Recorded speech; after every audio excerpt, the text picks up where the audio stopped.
Great. Welcome, everyone. Thank you for joining us for Stand Against Racism, Voices for Peace and Justice. My name is Tara Peterson, and I'm the Executive Director of the YWCA Glendale. Stand Against Racism is a national initiative of the YWCA USA, and last year, YWCA Glendale held its first ever Stand Against Racism event at our location. And this year, we are online here with you all today. We also launched a Stand Against Racism campaign that anybody can go to and download our toolkit for more information at our website at glendaleywca.org. So today I'm excited to bring some of our faith leaders here with us to have an opportunity to uplift our spirits and to hear their messages of encouragement during this time, during COVID-19, but also to make sure that we are all staying vigilant in our responsibility to be really good stewards of social change.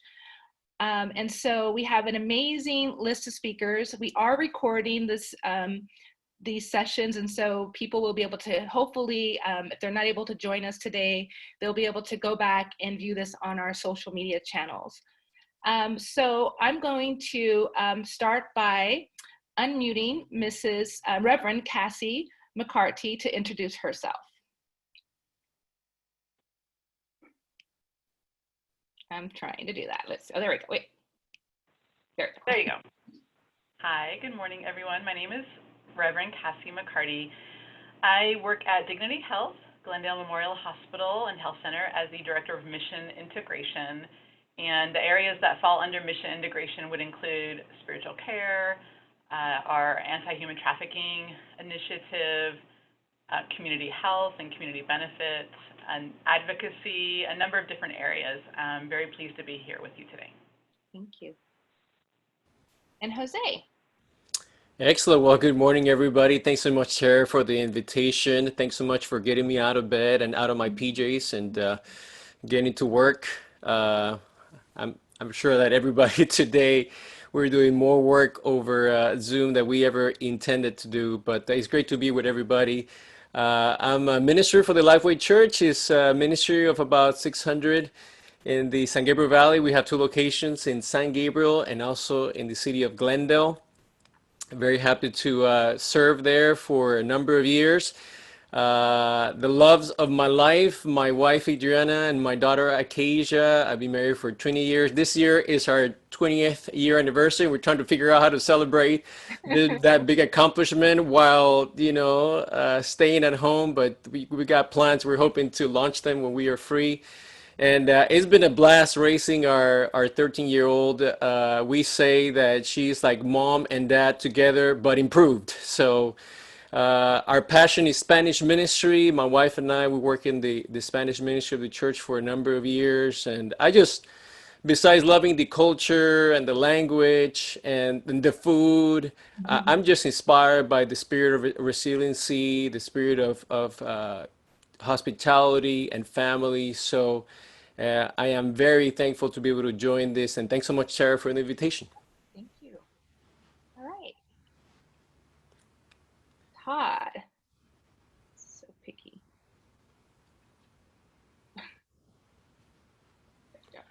There we go. Hi, I'm Todd Leonard. I'm a senior. Oh, sorry. Okay. So Can you hear me? touchy. Sorry. Yes. Go ahead. I'm Todd Leonard. I'm senior pastor at Glendale City Church of Seventh-day Adventists, and I've been here for 7.5 years. And I'm married to my wife, Robin, and I have 3 daughters who are in high school or older. And I'm also pleased to serve as a board member on Family Promise of the Verdugos, one of our local nonprofits. Thank you. Welcome. And Reverend Sherri James. Hi, good morning. I'm Sherri James, and I serve in 2 communities. I'm the senior minister for Understanding Principles Church and co-spiritual leader for Unity of the Oaks in Thousand Oaks. And I'm the mom of a 6-year-old who may show up on camera. We're just never know. I am a native of Houston, Texas, and I have lived in Glendale for 17 years, since 2003. So I am delighted to be here and to be a part of this conversation. Thank you for having me. So thank you for being here. Shane. Good morning, Tara and friends. So good to be with you this morning. My name is Shane Kinnison. I serve as senior pastor, First Baptist Church of Glendale, located on the corner of Wilson and Louise Street. And this past Sunday marked 3 years that I was elected to be senior pastor here, celebrating like Jose, in that this is not only my 30th year to serve as senior pastor in Baptist churches, but it's my 30th year of marriage as well. Wow. And my 30th year of ordination. And we can't go anywhere to celebrate anything, but we are glad to be with you and among you. Stephanie and I have been together for 30 years. We have 2 grown sons and 3 beautiful grandchildren. Great, thank you. Thank you so much. And thank you to our participants that are joining us on Zoom today. Welcome, Megan, Kate, and Magda. And thank you to everybody who hopefully will be watching this video after. I really hope that you all are able to be inspired and take something with you today that can help you move forward over these next few days, or as we hopefully transition back to some sense of normalness, hopefully soon. So with that being said, we're going to begin the program, and we'll start with Reverend Cassie. Thank you, Sherri. And since you all talked about your kids and families, I'll have to say I've been married to my husband. This year will be 15 years, so it sounds like a number of us are celebrating milestones. And I have 3 girls, a 10-year-old and 2 6-year-olds, soon to be 7 on Sunday. We're going to have a Zoom birthday party for them. Nice. They don't know. So when I started to reflect on this conversation, and I think it is a conversation, I hope we have time to hear from one another at the end, or even maybe even along the way. When I think about this pandemic that we're all going through right now, I want to just start by us taking a breath and realizing none of us have ever been through a pandemic before. It takes a lot of emotional energy, spiritual energy, physical energy, and I think I want to just remind everyone about that, because that's a lot of energy being used towards learning new lifestyles, new routines, trying to figure out how to do life with social distancing, all these Zoom calls, as Jose mentioned. That takes a lot of energy. And I think I get a little dismayed when I read online, oh, during this time you should learn how to learn a new skill, learn a new language, take up a new hobby. And for me, I think, how would anyone possibly have the energy to do that right now? So my big thing right now is for you to be kind to yourself right now. Be compassionate towards yourself and towards those that you're quarantined with. This is a time to be present to all of your emotions, a full range of emotions. And I think that includes grief. So naming your losses right now. For my daughters, we talked about that the other night, and they miss going to school. They miss seeing their friends. They miss going to their favorite restaurants as a family. But it also means being present to what we're grateful for. Maybe we have a little bit more space to think about what is beautiful in our life, and having or naming those people or those things that we're grateful for, I think is also an important part of what is our job right now. So that's my first thing I want to say, is be kind to yourself, be gentle with yourself and those that are around you. I think the second thing that I've been thinking a lot about with is a quote really resonated with me that I saw on Facebook, and forgive me, I can only summarize it. I couldn't find it when I went back to try to find it. The quote went something like this, that right now, collectively around the world, we are dealing with the loss of an illusion that we are in control. Mm-hmm. So I think we live our lives thinking that we have a level of certainty or control that we don't really have. And when this pandemic hit, I think that's what people are really struggling with. They realize that how very little control we have over this life. And what I find interesting is that right now in media, you hear a lot of interviews with chaplains right now. I don't know if you've noticed that. Chaplains are being really highlighted right now, along with nurses and doctors and first responders.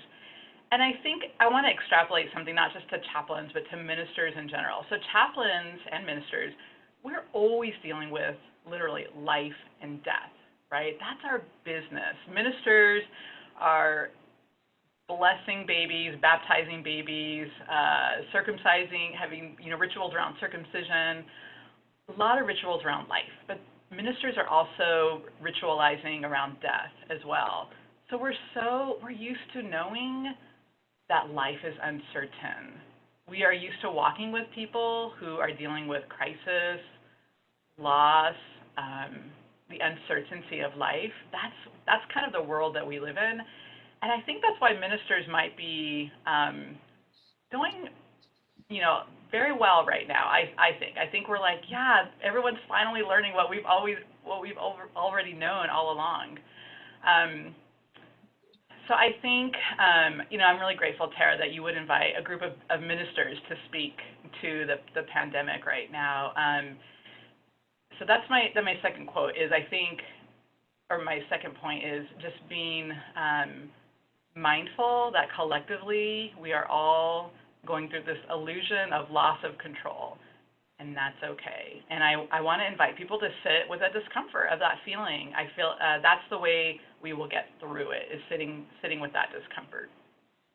All right, my final point is, so with this opportunity of realizing that life is, or realizing on a newer level that life is uncertain, that we may not have as much control as we thought, I think it's an invitation to consider our brothers and sisters who are already living in that world for reasons such as women and children experiencing domestic violence or abuse or neglect, those with skin color that unfortunately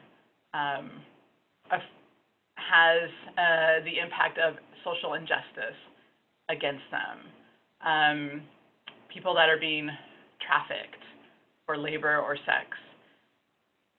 When I think about folks who are already living in this world of uncertainty, we are finally meeting them where they are at. They are not experiencing a level of peace that we are used to. And when I think about the pandemic being managed, I don't know if I could ever say coronavirus will end. I don't know if that's the right term. Maybe managed. Once we're able to better manage this and life returns to normal for most of us, life continues to remain uncertain for those categories of individuals that I mentioned. I would also include the incarcerated. I mean, there's a number of groups, I think, that live in the world of uncertainty day in and day out, before this pandemic, during this pandemic, and after this pandemic. And I think it's an invitation for us to develop a deeper sense of compassion and understanding for individuals in these situations.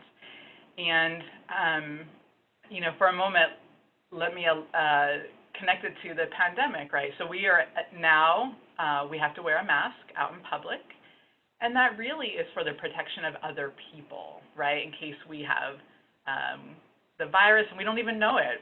You could be asymptomatic, have the virus, be spreading it around. That's why we're wearing the mask, to protect other people.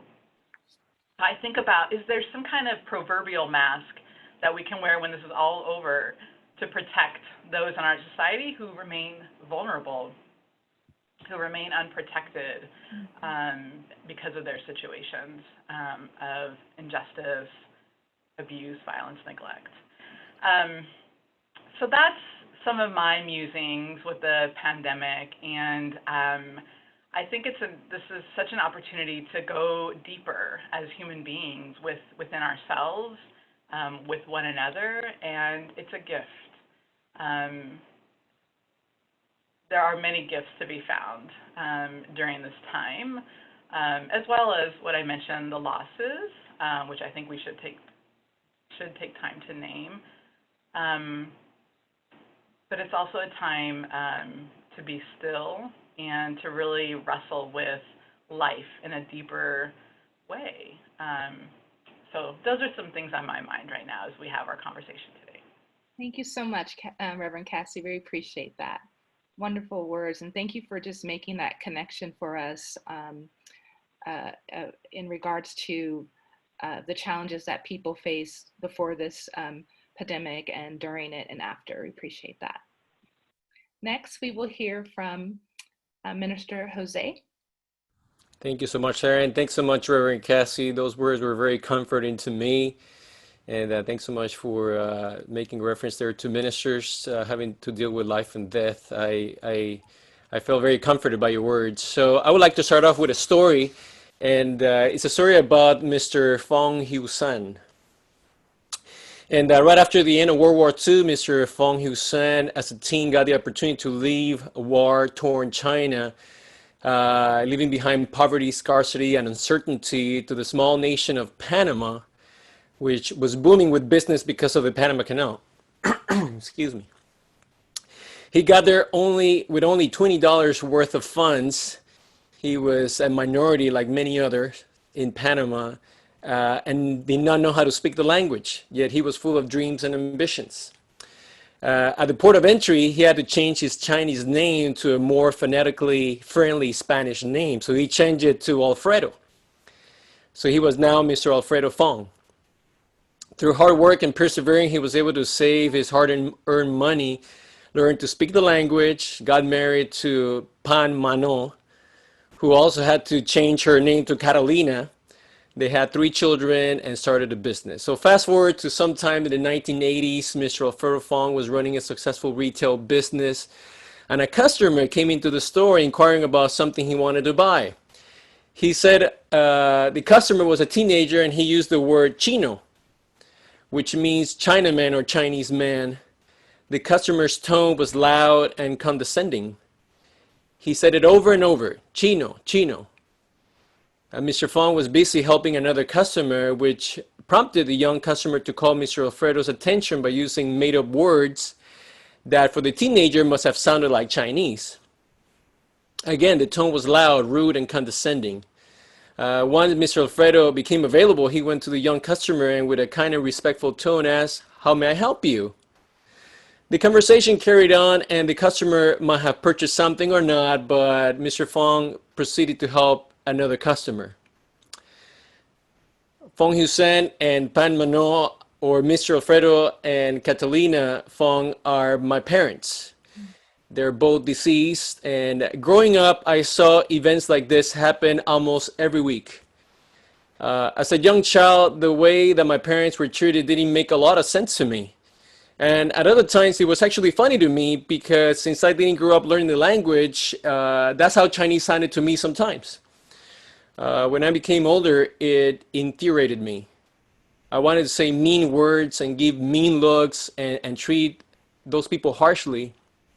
And sometimes I would get mad at my parents for being too nice or not answering back or not doing anything about it.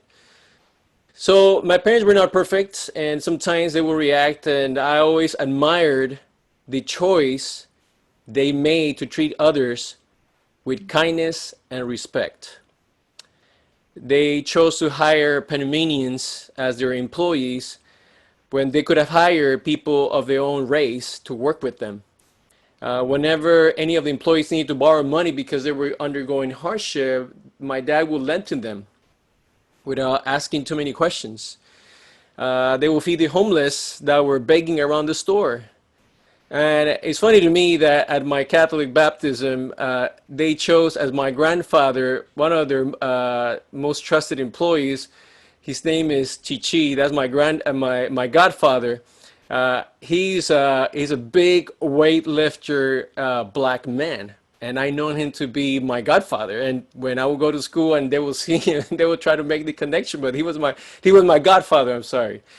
So today my parents are gone. The business they started is still going on to this day. My sister and my nephew are running it, and it's the longest standing business in the city where I grew up. And people remember it mostly because of customer service and the way that my parents treated other people. All these experiences help me understand that, yeah, there's racism, there's prejudice, there's xenophobia, there's injustice, there's ignorance. But in all that, I have a choice, and I can choose kindness, I can choose love, I can choose respect, I can choose forgiveness, and I can choose to believe that love prevails. So with COVID-19, we have a new set of challenges, and there's fear, and there's insecurity, and there's a lot of stress. Um, we're walking away from each other because we're trying to keep distance to protect each other. We're wearing face masks in order to protect other people, but we cannot tell if people are smiling or they're unhappy. We can't shake hands. We can't give hugs.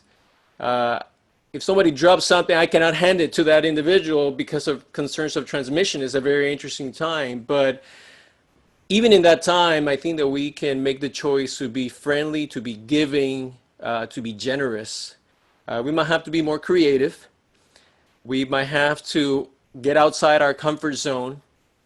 We might have to get out of our way to communicate and connect. But the only way that I think in my mind that we can stand against racism is by standing up for love and kindness. And that reminds me, I just want to close out by reading this words of scripture that mean a lot to me. And sometimes I read it and I don't get it. I mean, I get it, but I don't get it. I don't know if you ever felt that way, but it says, but to you who are listening, I say, love your enemies. Do good to those who hate you. Bless those who curse you. Pray for those who mistreat you. Lend to them without expecting to get anything back. Then your reward will be great, and you will be children of the Most High, because He is kind to the ungrateful and wicked. Be merciful, just as your Father is merciful. So I close with that. Thanks so much for this opportunity. Very thankful. Thank you so much, Minister Jose, for just reminding us about the importance of compassion and being kind and loving people, and what we can do to just promote those behaviors. So thank you, and thank you for sharing your story. Thank you. Next we have Todd. And all right, Todd. Can you hear me? Yep, there you go. This time has actually made me think about something that was at the kind of the core practice of most faith traditions. For me, this time of self-quarantine has felt like a very long Lord's Day or a very long Sabbath. You can't work, you can't go to a restaurant, you can't go to a theater, you can't go to a bar, you can't go and do your normal weekend leisure activities that you normally would like to do. And for people like me who grew up in a conservative Christian tradition and certain conservative Jewish traditions, that's like perfect Sabbath keeping, is you can't do anything fun. And you got to focus on God, and you're supposed to read your holy scriptures and be together with people of like-minded faith. That's what the holy day of the week is, this day of rest. And so this pandemic self-isolation has felt to me kind of like an old school Sabbath day keeping. So it made me think about what this day was given for whenever we observe our day of sacredness.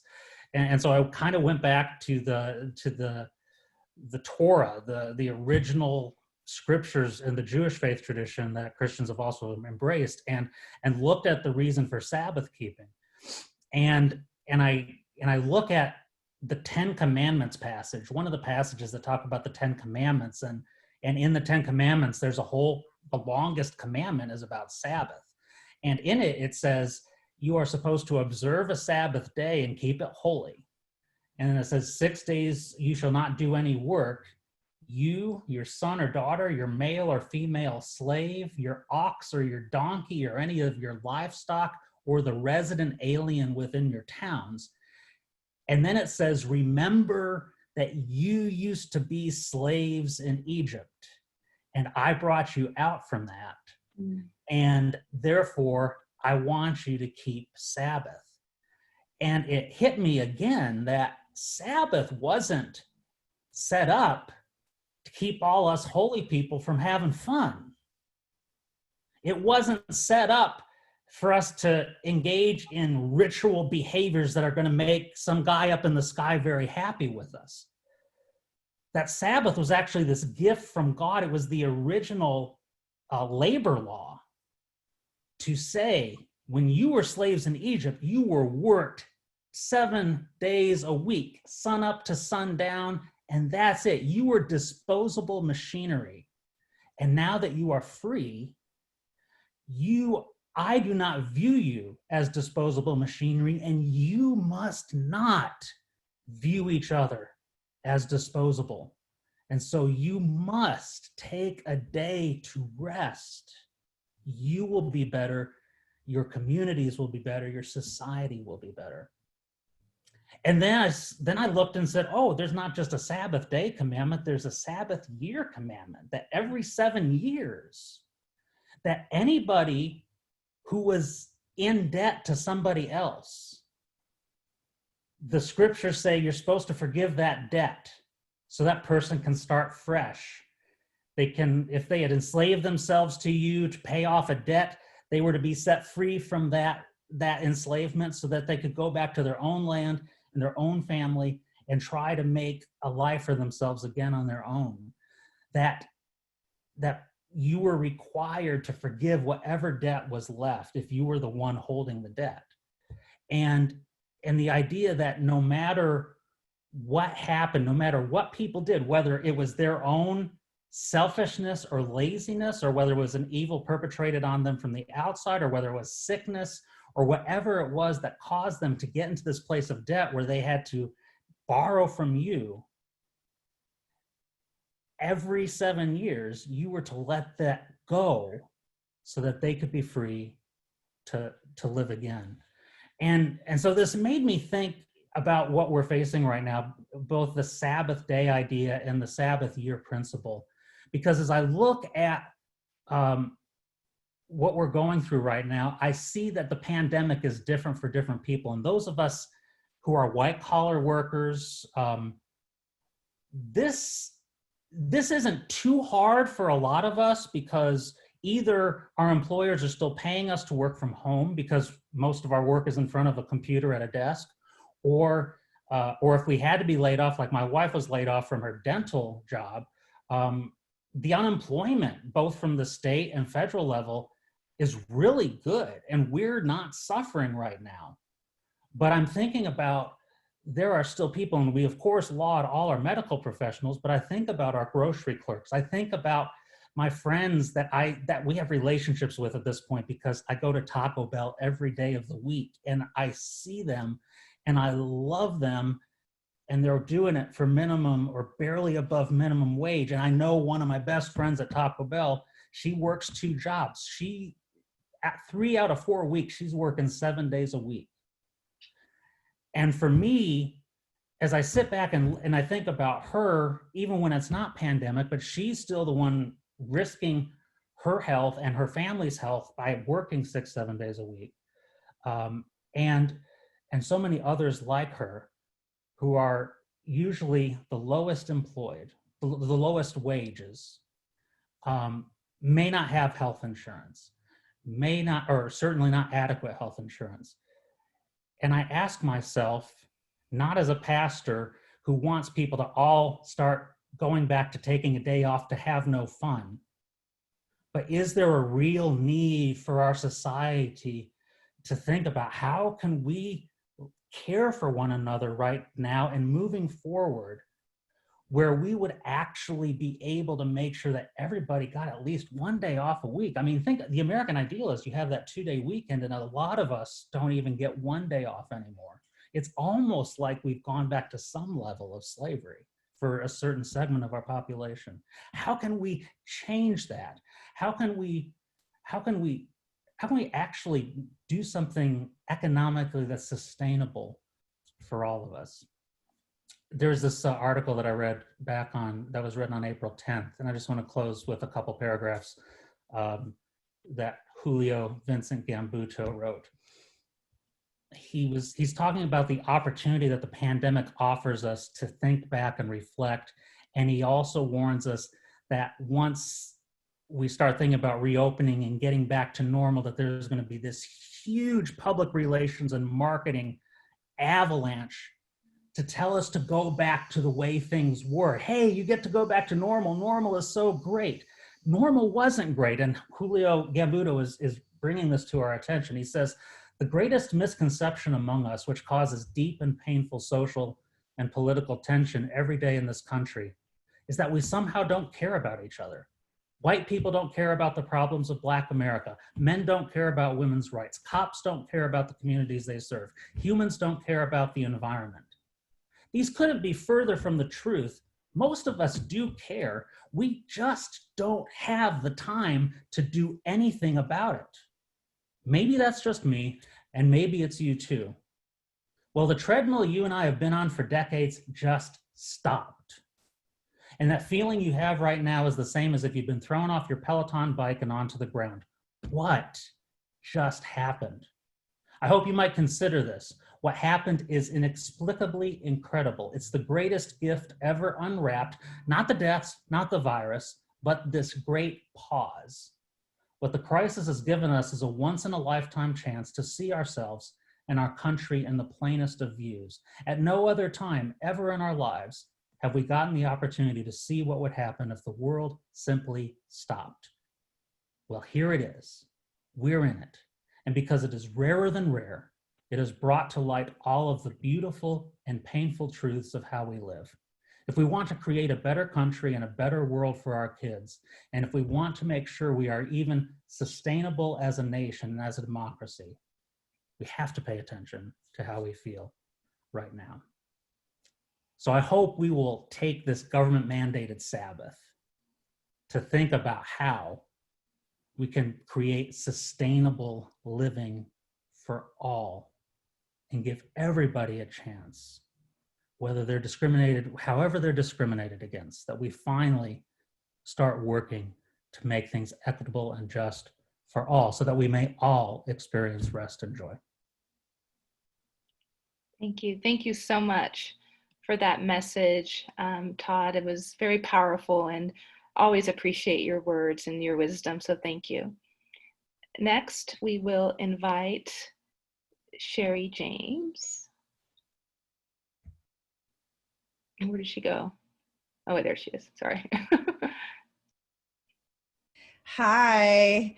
So it's interesting that this is happening this way, because this is so exactly what my quarantine experience has been. So there's actually, when you saw me looking this way, there's a Chromebook here from GUSD, and there's some homeschooling happening in the midst. There you go. In the midst of all of this. All right, cut it out. So first of all, I just like to say kudos to everybody else, because they pretty much said what I was going to say. So I'm still going to give it to you, but it's going to sound like I'm parroting everyone else. Okay. So this moment, I think, is really precious to me. And I feel like it's an opportunity that we all have that we may never, that we may never get in our lifetime again. And my hope is not to waste this moment.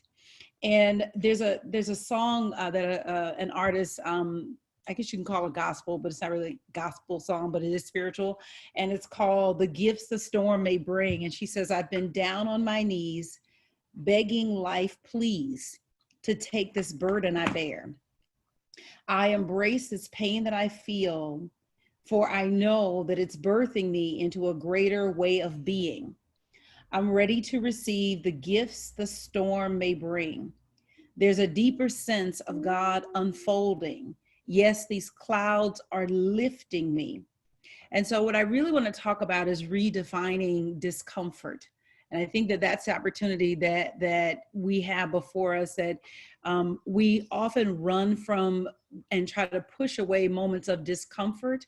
And so again, this is piggybacking on what Reverend Cassie said, but to really embrace this moment that the disappointment, the discouragement. I mean, certainly I've had my moments of just, wanting to bang my head against the wall with, repeating kindergarten for me, and having to just sit in that space of looking at what comes up, because when our backs are against the wall, what comes up,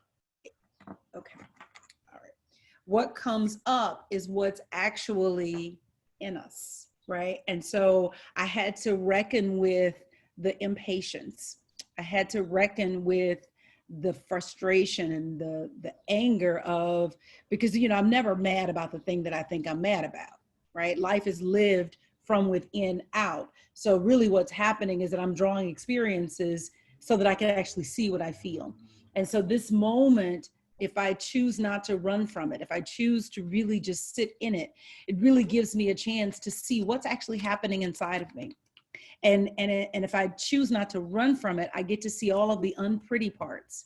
And when I really look at the unpretty parts and don't make them worse than they are, and don't try to put sugar on that, that I really have an opportunity then to say, okay, that's some things that I can deal with. And the thing about feelings is that just like physical feelings, mental feelings pass. And part of what keeps them alive is that we get involved with them. We start telling stories about them. And if we could actually look at what we're feeling, right? Because the impatience is not really about whether or not he does the assignment. It's kindergarten. It'll be okay. The anger is not really about, that the numbers are not written on the page neatly. It's what's happening here. And so I see this moment as an opportunity to really look at who we are personally, and then decide who we want to be going forward. And I've identified some things that I don't want to be going forward. There's a quote from Deepak Chopra that says, when everything falls apart, what is important becomes extremely clear.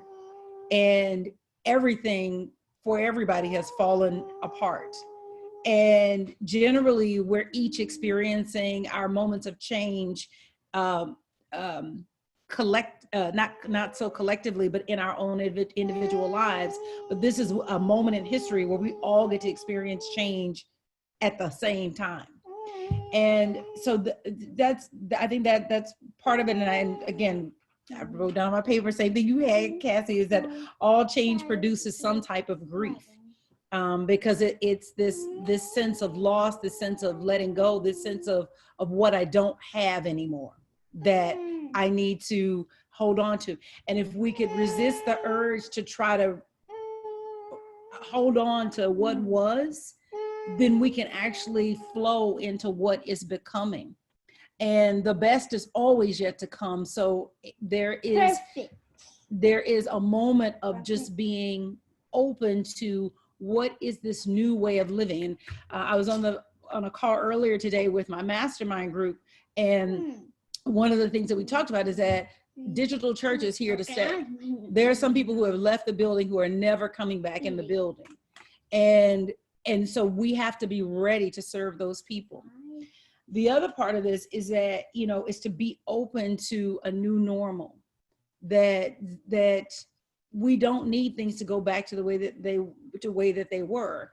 That change is the one constant that we can all depend on, piggybacking on what Todd said and what Jose said, that change is the one constant that we can depend on. And so there is no need, there is no need for us to reach for what was, but to really open, like we're being birthed into something greater.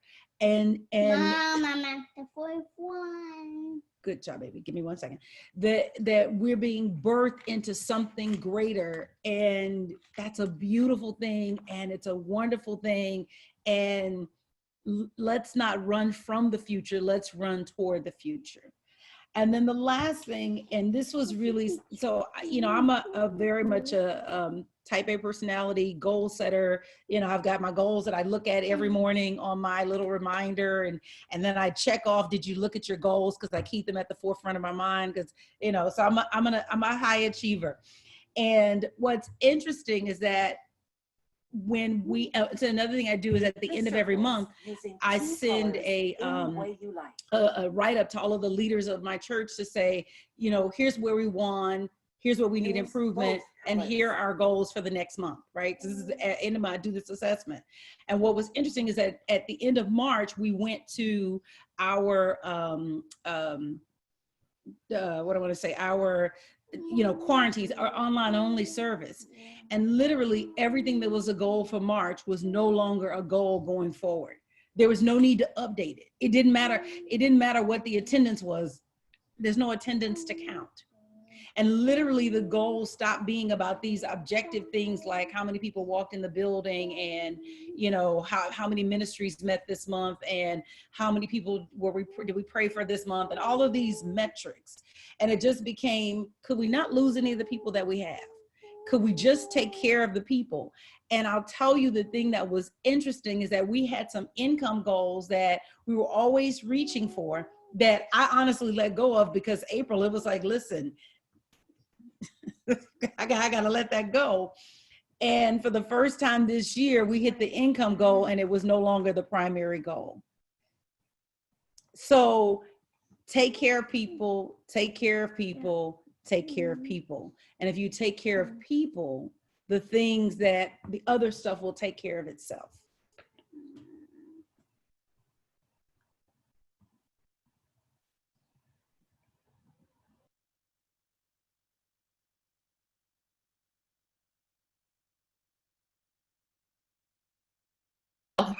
Unmute myself. So I see we have some more people joining.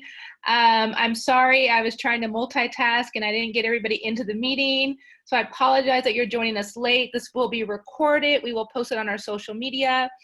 I'm going to turn it over to Pastor Shane Kinnison. And then after he speaks, I just want to get maybe just one word of inspiration from you all that you can give to all of our participants, just so they, something around just one thought or word that you think can help move people forward. So I'm going to, so prepare that in your mind, just so we can kind of, everybody can get a chance to hear from everybody again, just a quick moment. But next we'll go ahead and let me find, there's so many people on this list now, so I have to find, I need to unmute Shane. All right, Shane. Thank you, Tara. It's good to be with all of you again this morning, and thank you for the other four who have already spoken and the words of wisdom and encouragement that you have shared with us today. My task for this moment given to me by the Executive Director of the YWCA is the task of talking for a brief moment about going forward. I think that in order to go forward with one another in this realm of conversation around racism is to embrace the question that Dr. King asked at the latter part of his life before he was assassinated in Memphis, Tennessee. When he asked the question, where do we go from here? Where do we go from here? Chaos or community? It happened to be one of the last works that Dr. King wrote prior to his assassination, and it was heavy on his mind as he looked back across the years of the civil rights movement, from the Montgomery bus boycott, Brown versus Board of Education, all the way through the marches and the work that he did both in the North and in the South, as well as a global context. So where do we go from here? Chaos or community? And I would suggest to you that in going forward with one another, we must embrace our history and we must be honest with our present reality. That racism in and of itself is a double-edged sword, or a two-sided coin, if you would, where on one side of racism is the idea of supremacy. The other side of the coin of racism is the idea of exploitation. And I think that those ideas have already been broached in this conversation today, that we must, going forward, continue to embrace the realities of supremacy and exploitation in our own individual community. We're concerned about the world. We have a global context, but we live in the Glendale area, and we must address this from the point of view of the context of the fabric and the cloth that binds us together as a Glendalian community. And so I say to you today that this idea of supremacy is alive and well in our culture.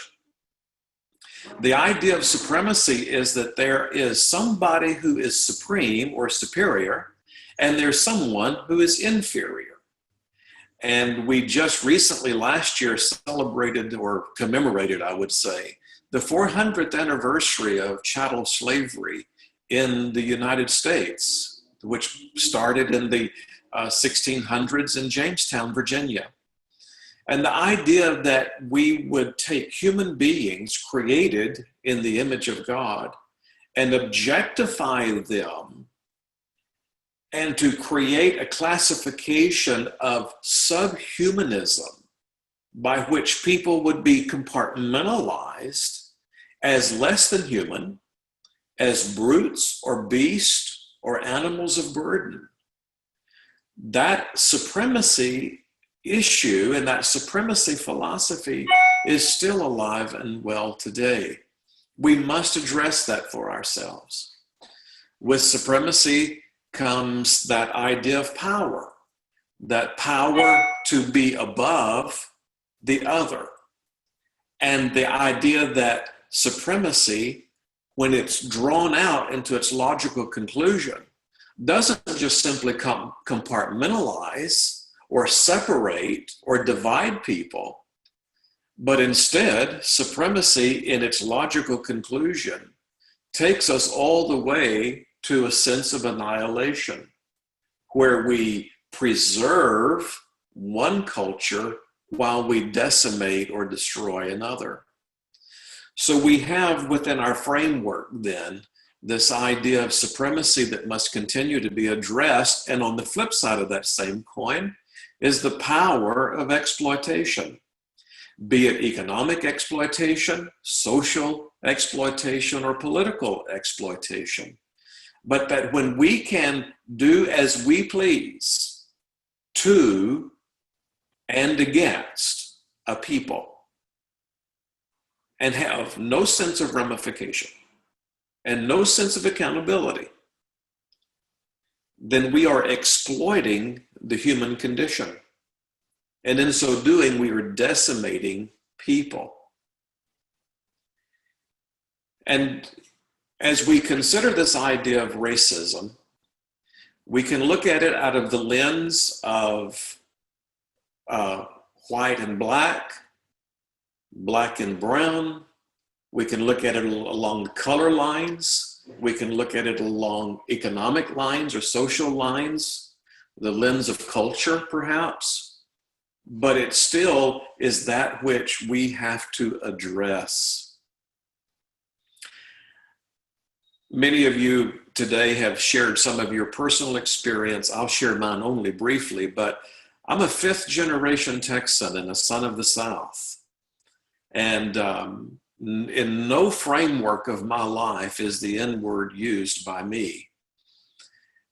But I will tell you that as I sat on the knee of my culture, and as I sat on the knee of my extended family, I was encouraged over and over and over again in my young and impressionable and shaping life to make certain that I lived the bare minimum of success.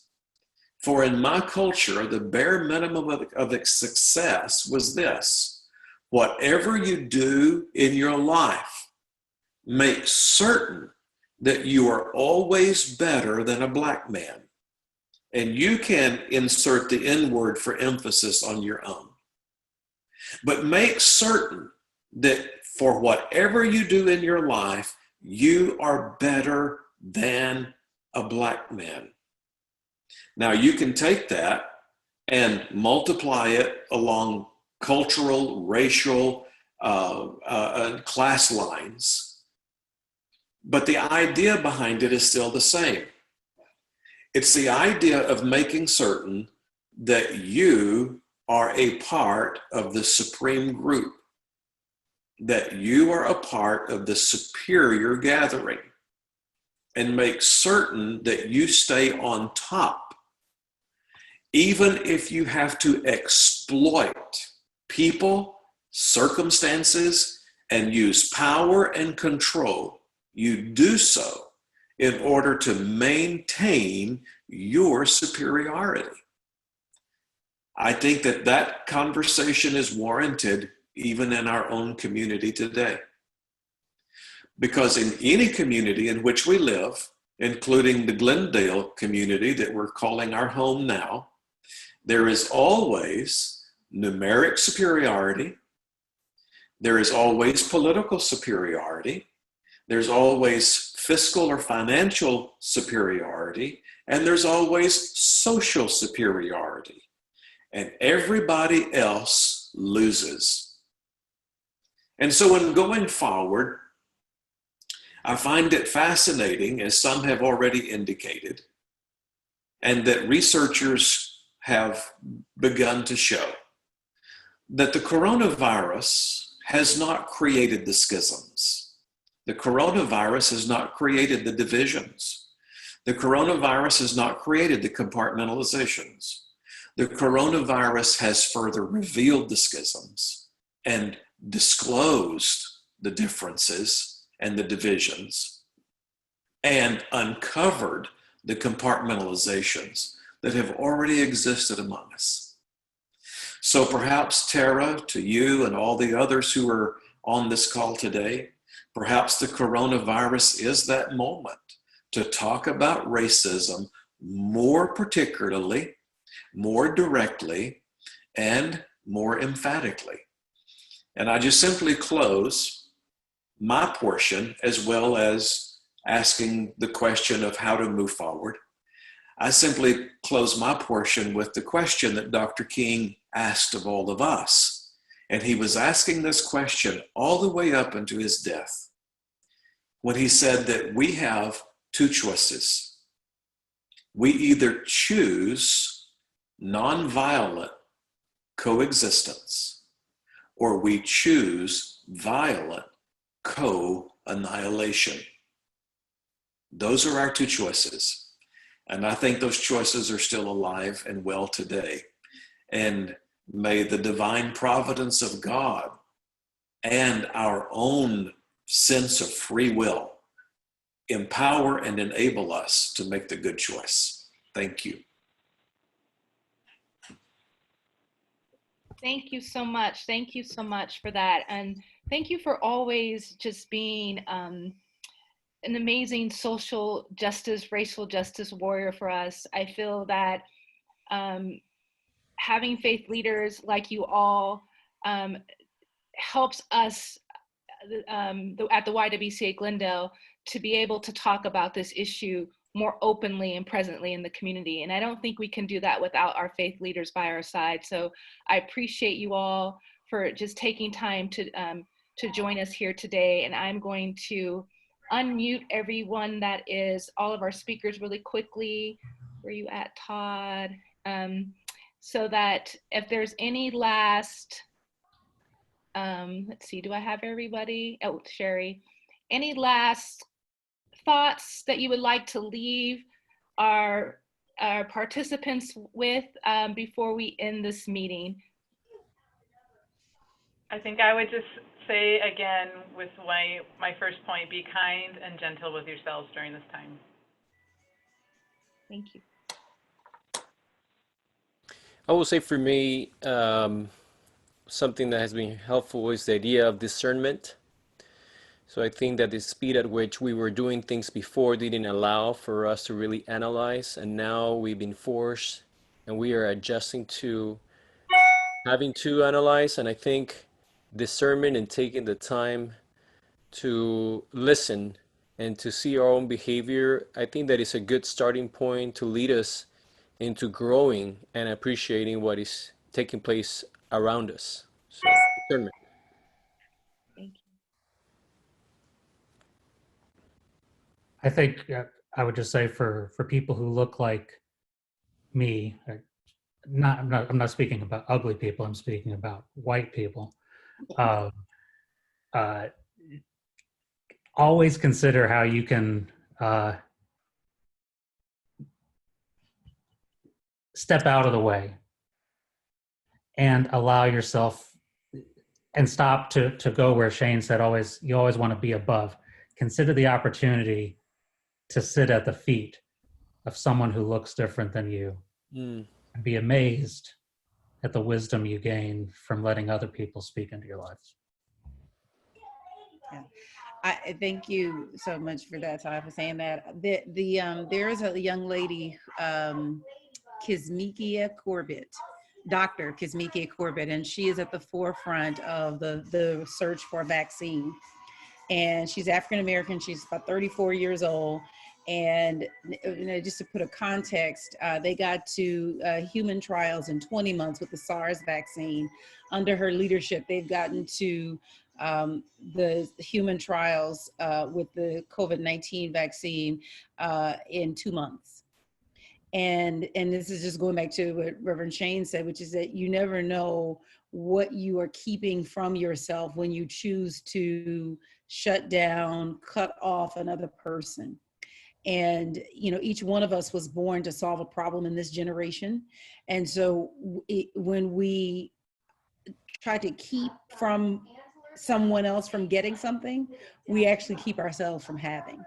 And so I would say that in this moment, to really, again, it really is an opportunity, is to really concentrate on what's the gift that I was put here to bring, because I can't make someone else's gift available. That's their job. But what I can do is to do the work to bring my own gift into manifestation. Thank you all so much for being here with us today. You are true allies in this work. I could not be doing this work without you. I am so grateful for all your participation, and I hope to see you all soon. Take care, be safe, and stay healthy. Thank you.